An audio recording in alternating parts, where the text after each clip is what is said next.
Beyond the gates, spoilers tease that from the instant Ted steps hesitantly onto the dimly lit porch where Clara waits, the air crackles with a tension born of years of absence, unspoken regrets, and the fragile hope of redemption. The night air is cool against their faces, yet inside, both feel themselves burning with the weight of memories they have carried in silence. Ted's heart pounds not only because he has longed for this reunion, but because he knows the truths that have been buried deep beneath the soil of lies are about to claw their way back into the light. Clara stands under the porch light, the glow tracing the lines of worry etched into her face, lines that mirror the hardship of a mother who has spent so many years searching for her lost child. As Ted approaches, he forces himself to remember every moment of their shared past, the laughter of childhood picnics, the tears when their family began to fray, and the day he turned away, not fully understanding the consequences that would ripple through time. There is a fragile pause, one that seems to stretch across lifetimes, before Ted finally speaks, his voice trembling with a mixture of relief and dread. "Clara," he whispers, "I never stopped looking for you." The words, simple though they may be, carry the weight of decades, and Clara's lips tremble as she nods, tears glistening like tiny prisms in the porch light. It is in that moment, as if all the broken pieces of their shared history have come together, if only for a heartbeat, to form something approaching hope. Inside the modest living room, illuminated by a single lamp casting long shadows across the walls, Ted and Clara sit facing each other across a small wooden table. The surface is cluttered with old photographs, letters, and a stack of legal documents that bear the names Ted had not wanted to see again. The room smells faintly of lavender and dust, Clara's attempt to mask the years of neglect that the house endured in her absence. Ted's fingers trace an old family portrait, a younger Clara, arms wrapped around a chubby-cheeked toddler with inquisitive eyes. A pang of regret twists in his chest as he realizes how long it has been since he last felt this closeness. Clara watches him with guarded eyes, her own hand brushing lightly across a sealed envelope embossed with the crest of a prominent law firm. It is evidence, Clara's promise of proof that the little girl raised as Eva by Leslie all these years is in fact Clara's own flesh and blood. The gravity of that revelation hangs between them like a storm cloud ready to break. Clara's voice, steady yet weighed with sorrow, begins to recount how she discovered the truth, a chance encounter with a woman who remembered seeing Leslie and an infant at a hospital in another state, fragments of whispered rumors that refused to stay buried. As Clara speaks, Ted's heart breaks anew, picturing the child he once cradled being torn away by forces he could not comprehend. And then, in the same breath, the possibility that he could still meet her, hold her, and plead forgiveness becomes achingly real. Meanwhile, Eva, unaware that the truth of her origins teeters on the edge of revelation, sits alone in her tidy apartment across town. The evening light slants through the blinds, painting stripes of gold on the polished floor. She meticulously arranges fresh flowers in a vase, a ritual she believes keeps her tethered to normalcy. Her thoughts drift habitually to the past few weeks, to the strange letters arriving in her mailbox, each one unsigned but filled with details about her childhood that only someone intimately connected to her could know. They teased at a mystery she refused to face, claiming she was not Leslie's daughter. At night, Eva tosses and turns, haunted by fragmented dreams of a mother's face she cannot fully recall, faces that dissolve like mist whenever she tries to hold on to them. She knows deep down that something is missing, that her life as Leslie's daughter is built on a foundation of sand. Yet fear holds her in place. She clings to the life she has always known. She marvels at her own desperation to maintain the status quo, to preserve the fragile sense of security that Leslie's love, however complicated, has provided. Still, there is a restlessness she cannot conquer, a creeping suspicion that the truth lies just beyond her reach. Back in Clara's living room, the air grows thick as she slides the sealed envelope across the table toward Ted. "This will show everything," she says quietly, her voice quavering with a mixture of triumph and heartbreak. Birth certificates, hospital records, affidavits proof that the little girl they claim is Eva has my name on every page. Ted nods, swallowing the lump in his throat as he takes the documents. His hands tremble as he turns the first page, scanning lines of typed words that feel like a dagger plunging into his chest. Clara Monroe, mother of Eva Monroe. He closes his eyes briefly, recalling the day Clara handed him the child, her sister's baby, believing Leslie dead. He remembers Leslie's sudden appearance, her pleading eyes, and the desperate situation that forced him to hand the child over, never wanting to come between Leslie and the daughter she so fervently believed was rightfully hers. Those memories flood back, fear, confusion, conflicting loyalties, leaving Ted raw with regret. "We have to tell her," he says finally, voice choked, looking up at Clara. "She deserves to know who she really is." Clara's nod is resolute but sorrowful. She knows the truth could shatter everything Eva holds dear. And yet, there is no choice. The moment of reckoning has arrived. Leslie, on the other hand, sleeps restless and haunted by the past. Late at night, she imagines Clara's face, the fierce determination that once drove her to make impossible decisions. Guilt claws at her chest. She thought she had buried the past, assumed Clara had perished in that car crash all those years ago. Back then, Leslie was young, overwhelmed by the responsibilities of a new marriage and a newborn. She convinced herself that taking the child was the only way to protect her, convinced herself that Clara would never return. And in the years that followed, she wove a web of lies so intricate that even she began to believe her own falsehoods. When Eva was a toddler, Leslie moved to the suburbs, enrolled her in school under the Monroe name, and crafted a narrative that there had been a tragic accident, that Clara's life was lost in the wreck. She painted herself as a grieving aunt, stepping in to raise the child as her own. Yet late at night, the crack in her conscience widened with every whispered apology to the empty room. She dreams of Eva calling her Mama, while flashes of Clara's face hover behind her daughter's eyes, a truth just out of reach. The next morning, Ted and Clara prepare to confront Leslie. They arrange to meet at the local coffee, a neutral ground where the tension will be palpable, the stakes unavoidable. The cafe is quiet, patrons lost in their own worlds, oblivious to the storm about to erupt at a corner table. When Leslie arrives, she carries herself with the poise she always cultivated, an aura of calm that masks the turmoil within. She greets Ted with a strained smile, her eyes flicking nervously to Clara, who sits quietly, her posture stiff as a coiled spring. Ted and Clara exchange a brief, loaded glance before Ted finally takes a deep breath and places the envelope on the table between them. "Leslie, we need to talk," he begins, voice firm but gentle. Leslie's heart thuds, a cold wave of panic washing over her. She senses what is coming, yet disbelief warps her features. Clara's expression, though calm, is sharp with the certainty of one who has suffered too much to be mistaken. "This," Clara says, her finger tapping the envelope, "is proof that Eva is my daughter." And in that single moment, the world seems to tilt on its axis. Leslie's composure fractures. The envelope rattles under her fingers as she pulls out the documents, eyes darting across the typed lines that confirm the truth she always feared might surface. Her breath catches as she reads page after page: Clara's affidavit, the hospital's incident report, the legal decree that was never finalized.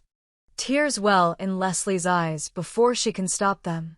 For a moment, time stands still. Ted watches her, aching for the little girl he once knew, now forced to face the consequences of a choice she believed was for the best. The cafe's chatter fades into a distant hum, replaced by the roar of thunder as Leslie's denial crumbles into confession. "To owe you an apology," she stammers, voice breaking. "I took Eva because I thought you were gone. I believed you died in that crash." Her gaze flicks to Clara, pleading for forgiveness she knows she doesn't deserve. Clara's chest tightens as she approaches Leslie, her eyes locked on the woman who stole her child. "You didn't just take my daughter," Clara says quietly, each syllable loaded with pain and rage. "You stole my life." Leslie flinches as if struck, her own history of loss and desperation laid bare in Clara's words. In the days that follow, Eva is confronted with the irrefutable evidence of her true origins. She returns home from work to find Clara waiting in the living room, the documents spread out on the coffee table like a trap. Leslie stands to one side, hands clenched at her sides, tears staining her cheeks. The moment Eva sees the hospital record bearing her birth name, Monroe, her world shatters. She stumbles backward, heart pounding, mind racing.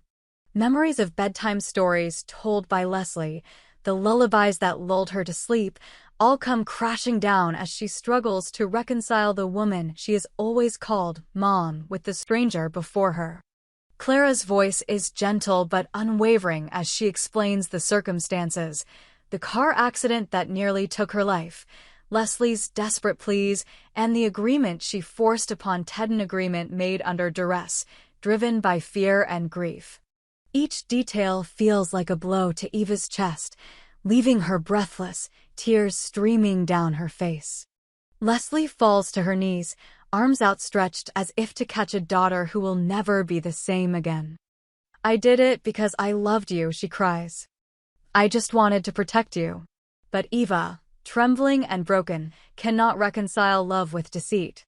She stands, shaken, unable to speak, her silence tearing at the fragile bonds that once held this fractured family together.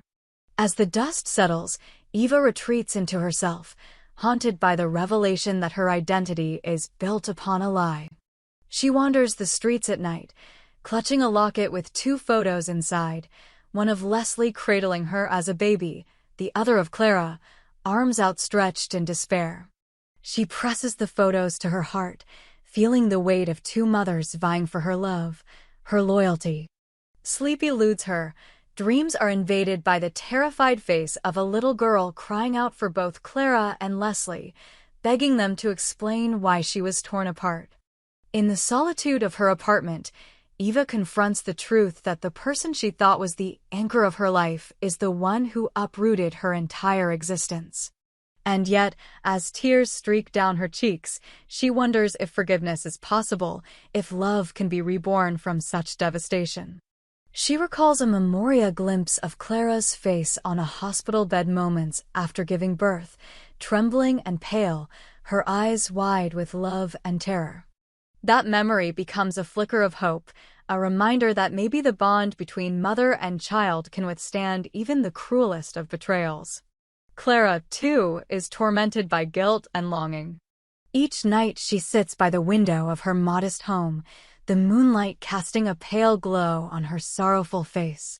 She grapples with the years lost, imagining the sound of Eva's laughter, the warmth of her arms around Clara's neck, simple joys stolen by Leslie's desperate act. Yet beneath her grief, something fierce and protective stirs. She cannot abandon her daughter now, not after knowing the truth. Determined, Clara begins to gather photographs, childhood toys she remembers Eva playing with, and letters she wrote as a young mother, letters that speak of dreams for her daughter's future. She refurbishes a wooden cradle from the past, polishing it until it gleams, determined that when Eva is ready, she will have something tangible to remind her of the love waiting beyond the gates of lies. Each stroke of sandpaper and coat of varnish is a prayer for reconciliation, a hope that one day, mother and daughter can rebuild what was violently torn apart. Leslie, in contrast, plunges into a torment of her own making. She isolates herself in the same house where she raised Eva, the walls now heavy with the echoes of betrayal. She paces the halls, running her fingers along the banister, absorbing the reality that every memory she built with Eva is now tainted.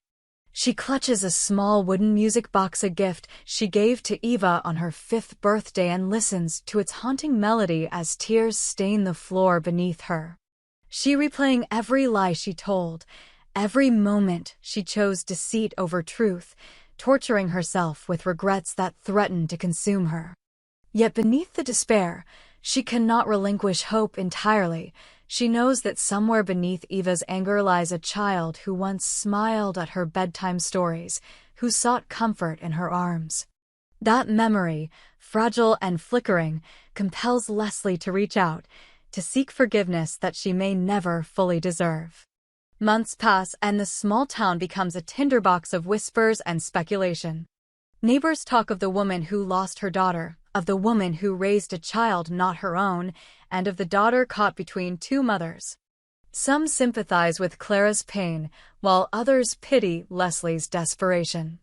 Eva's absence from both homes becomes a silent testament to the power of lies and the difficulty of untangling truth from love. At last, Clara arranges a meeting in the very park where Eva once learned to ride a bicycle. The grass is green and soft underfoot, the trees canopying overhead in a silent vigil. Clara waits tentatively, clutching her locket, heart pounding as she envisions the moment she must face her daughter.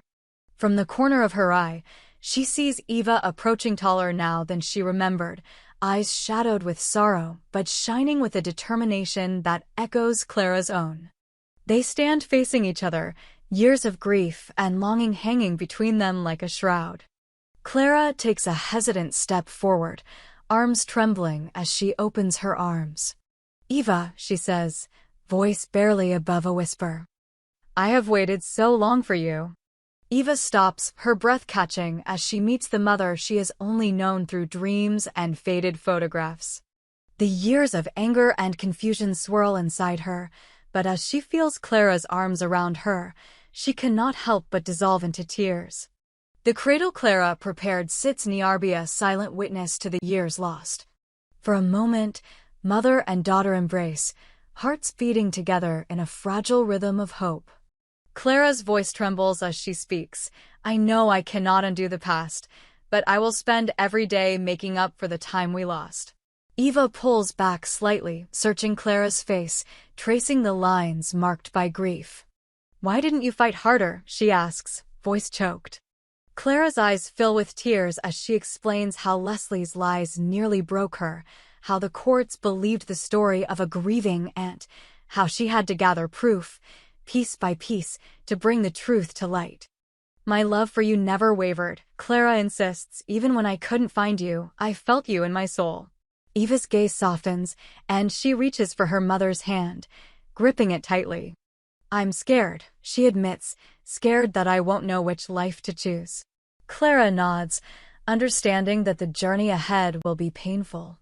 "We will walk through it together," she promises, one step at a time.